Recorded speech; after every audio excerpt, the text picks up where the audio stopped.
Well, Dini, we actually obtained some surveillance video that shows exactly what happened. You're going to see it in the story, but basically SUV pulls up behind a parked car and then pushes it across the street right into this house. Yeah, it was very slow. In a quiet neighborhood.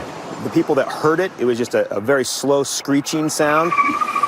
It caught everyone by surprise. Yeah, shock was pretty much the way I felt. Marcus Height got home to witness the aftermath across the street, and he was in disbelief to see. It's actually my son's car. The car had simply been parked on the side of the road. They were like, what the? When a neighbor's surveillance camera captured a SUV pull up and park behind it.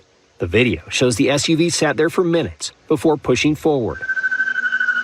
It almost looked like he deliberately lined up behind our car and slowly just pushed it all the way into their house. The damage to the house was catastrophic, and photos from the people who live here showed just how close the car came to an even worse disaster. There was just maybe the back quarter of our car hanging out. The rest of it, 3/4 was inside the home. And when we heard that the one son was there and literally 10 feet away, came right almost in his lap, we were just so glad no one was hurt. As police investigate, neighbors are just beside themselves over what happened. It was basically like a bullet going into their home. One of the police officers said he'd been on the force 16 years and never seen anything like that. An ordeal completely out of the blue that has left them perplexed. They'll have cars driven into homes sometimes, but never pushed like this. So it was, quite puzzling.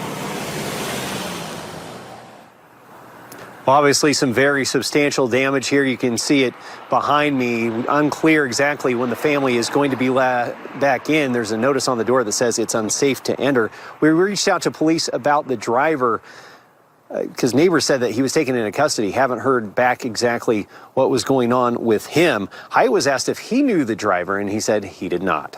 Back to you. All right, Andrew, thank you.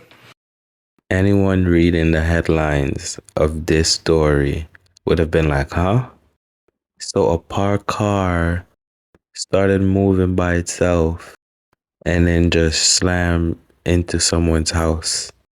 The more you get into the story, you're realizing that somebody purposely went behind a parked car, used their car, and pushed the parked car, which is on a slope, like going downhill, and the car just goes by itself down the hill and went straight into the person's house that was down the hill.